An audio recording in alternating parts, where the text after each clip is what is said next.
Kembali lagi ya, bahwa man arafa nafsahu faqad arafa rabbahu, barang siapa yang memahami dirinya maka ia akan memahami Tuhannya.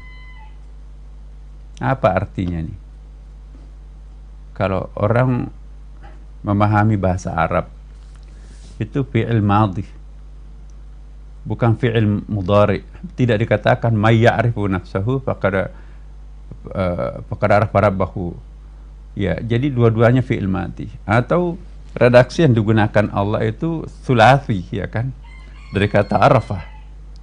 Nabi tidak mengatakan man arafa nafsahu faqad arafa rabbahu. Jadi dalam bahasa Arab, dalam ilmu saraf itu ada thulathi, ada rubai, ada khumasi, ya kan? Semakin tinggi kata jadian itu, semakin mendalam, intensif maknanya. Tapi kalau semakin ke bawah, standarnya 3, maka itu juga ada pemahaman basicnya, ya. Kalau rubainya itu pemahaman intermediate-nya, kalau khumasi itu ada pemahaman advance-nya. Nah, ini kan bahasa yang digunakan bahasa ibtidai. Ibtidai itu tingkat dasar, badawa, itu tingkat masyarakat pedalaman, belum sampai masyarakat perkotaan.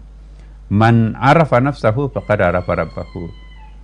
Menariknya lagi, Nabi tidak mengatakan ya, man alima nafsahu faqad alima rabbahu.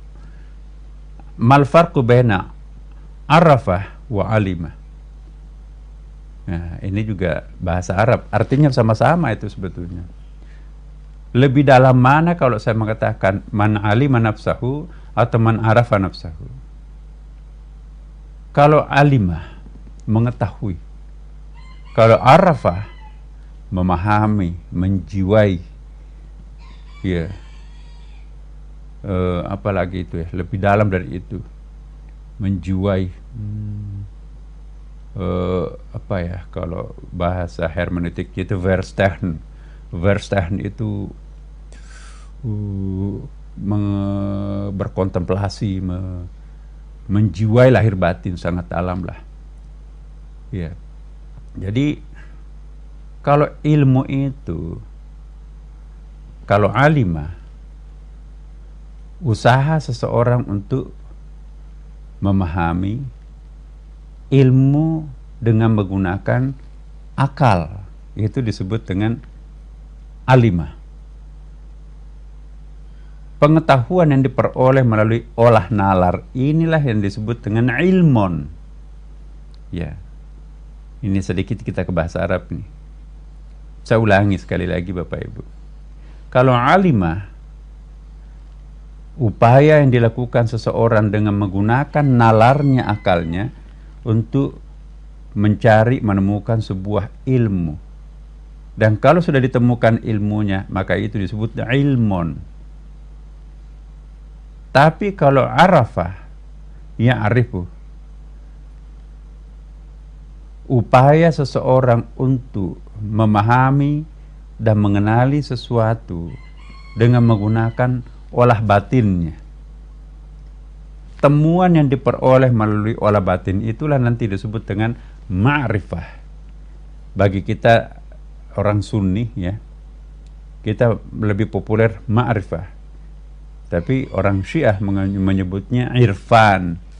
Jadi irfan wa ma'rifah bimakna wahid, itu sama aja. Cuma kalau literatur Syiah itu banyak menggunakan istilah irfan. Tapi kalau kita dalam Sunni, Imam Al-Ghazali lebih populer menggunakan istilah ma'rifah. Tapi sebetulnya bimakna wahid, it's a meaning. Apa yang dimaksud ma'rifah? Pengetahuan yang bersumber dari olah batin. Sedangkan ilmun, pengetahuan yang bersumber dari olah nalar. Pertanyaannya, lebih dalam mana pengetahuan yang bersumber dari olah batin atau olah nalar? Tentu ittifaqul ulama, sepakat para ulama bahwa pengetahuan hasil olah batin itu hakul yakin, sedangkan pengetahuan yang menggunakan nalar itu hanya sampai kepada ilmu yakin. Tingkatan ilmu itu kan ada ilmu yakin, ada ainul yakin, dan ada hakul yakin. Tidak mungkin ilmu bisa melahirkan pengetahuan yang hakul yakin. the best knowledge.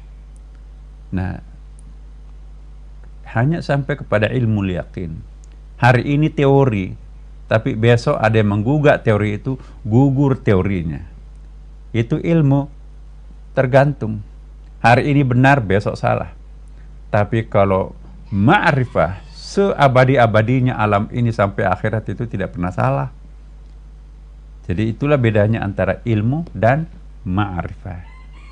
Kalau kita hanya ilmuwan, profesor, jangan bangga. Karena itu ilmu yang kita peroleh hasil olah nalar.